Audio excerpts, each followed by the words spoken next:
Welcome to the deep dive. Today, we're taking a closer look at something that might seem pretty simple on the surface, Right. but our sources reveal it's actually anything but. Right. We're talking about the crisp, cool cucumber. Mm-hmm. So our mission for this deep dive is really to unpack all this fascinating stuff you've provided on Cucumis sativus. Yeah. We'll get into its surprising botanical identity, its health benefits, which are quite diverse, and also some important things to keep in mind. Definitely. All to show why this, common green thing you see everywhere is actually a bit of a powerhouse. And we'll make sure that by the end, you really have a solid grasp of it. Right. We want to connect the dots, between how it looks pretty unassuming and the role it plays in the diet and health. Yeah. Give you the insights without getting totally bogged down. Okay, sounds good. So let's kick off with something that honestly always surprises people. Botanically, the cucumber is a fruit. That's right, a fruit.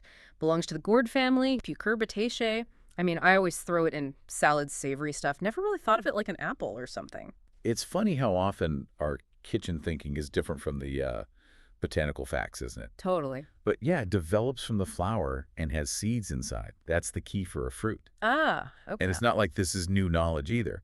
Cucumbers, they've been grown for, over 3,000 years? Wow. Spread all over the globe because they're just so useful and, refreshing. And speaking of refreshing, that saying, cool as a cucumber, turns out it's not just like an old saying. It's actually true. Right. Our sources show they can be, get this, up to 20 degrees Fahrenheit cooler than the air around them. That's amazing. Yeah. And it's all down to that super high water content. Exactly. It acts like a natural air conditioner, basically. Evaporative cooling. It's a really clever bit of biology. Isn't it? And that feature, the water and its adaptability, that really explains why it's so versatile. Mm-hmm. You see dozens of types, right? The big slicing ones for salads. Yeah, the standard ones. The little pickling guys, even those burpless varieties they develop. Oh, yeah, I've heard of those. For easier digestion. Exactly. And this variety, this adaptability, that's why you find it in, pretty much every cuisine imaginable, used in so many ways. And, okay, we have to talk about pickles when we talk versatility. Of course. They're basically cucumbers that have gone through fermentation. Right. And if they're brined the traditional way, that whole process can actually boost their probiotic value. Yeah, adding those good live bacteria. Great for your gut. Fantastic. So, okay, we've covered the basics, some surprising facts. Oh, yeah. But what's really going on inside the cucumber? What makes it good for us? Right, let's look at the nutrition. If you take, say, 100 grams of raw cucumber with the peel on, Okay. it's pretty interesting. First off, it's about 95% water, 95.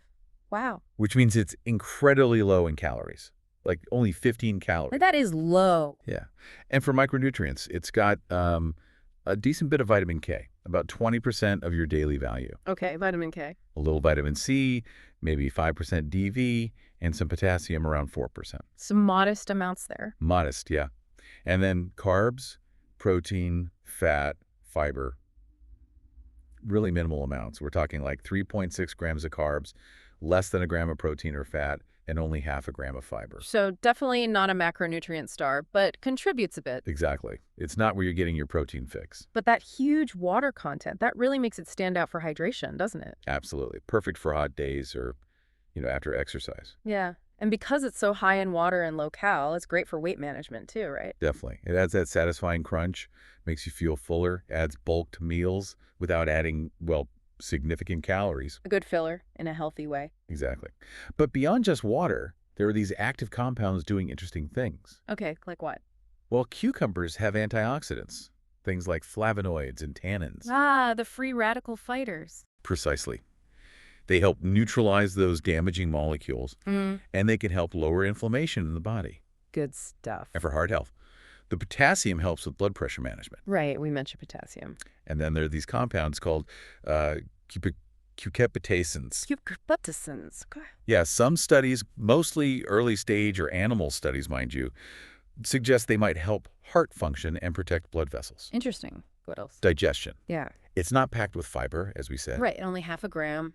But that mild fiber, combined with all that water, it can definitely help keep things moving, support gut health gently. Makes sense.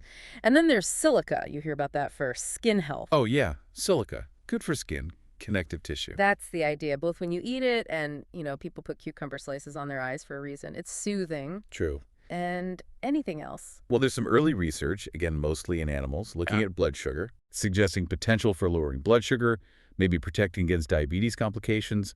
But, and this is important, we really need more human studies there. Got it.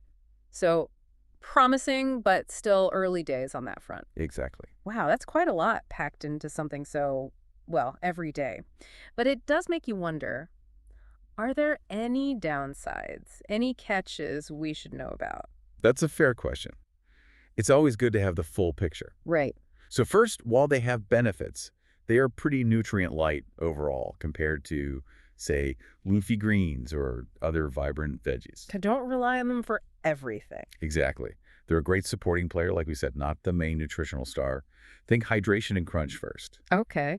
What else? Digestive sensitivity for some people, those cucurbitaceans we mentioned. Yeah, the ones that might help the heart. They're also what can make a cucumber taste bitter sometimes. And for a small number of people, they might cause a bit of bloating or indigestion. Ah, okay. So if you notice that, maybe cut back. Pretty much, it's usually mild, but worth noting. Then there's a pesticide issue.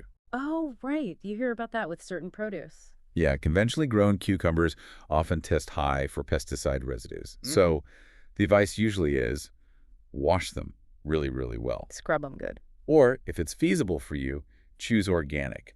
That can help minimize exposure. Good tip. Washing is key regardless, I guess. Definitely. Yeah. And lastly, though it's pretty rare, there's something called oral allergy syndrome, OAS. Okay. Some people who are allergic to things like ragweed pollen or even melons or bananas might get an itchy mouth or throat from raw cucumber. Interesting cross-reactivity. Yeah, it's not common, but it exists. Okay, so those are definitely important points. Nutrient density, potential tummy upset for some, pesticides, and rare allergies. Good to be aware of. Absolutely. It's just about making informed choices. For most people, these are minor points compared to the benefits. Right. So let's wrap this up. What's the big takeaway for you, the listener? Our deep dive today, it's really shown that the humble cucumber, the one you probably have in your fridge right now, it's actually pretty remarkable. It's versatile, super hydrating, wonderfully low calorie, a fantastic addition to a balanced diet. Couldn't agree more. Think of it as that perfect supporting act in your healthy eating plan Cool, crisp. and quietly doing some good things for you. Yeah, exactly. And maybe that leaves us with a final thought to chew on, so to speak. Oh. Given, how long cucumbers have been around, thousands of years, and how many ways we use them now, maybe understanding the details, the nuances of something so everyday. Maybe that encourages us to look a bit closer at other simple foods in our diet, too. To see what hidden benefits or considerations we might be overlooking. That's a great point. Looking beyond the surface of the everyday things on our plate. I like that.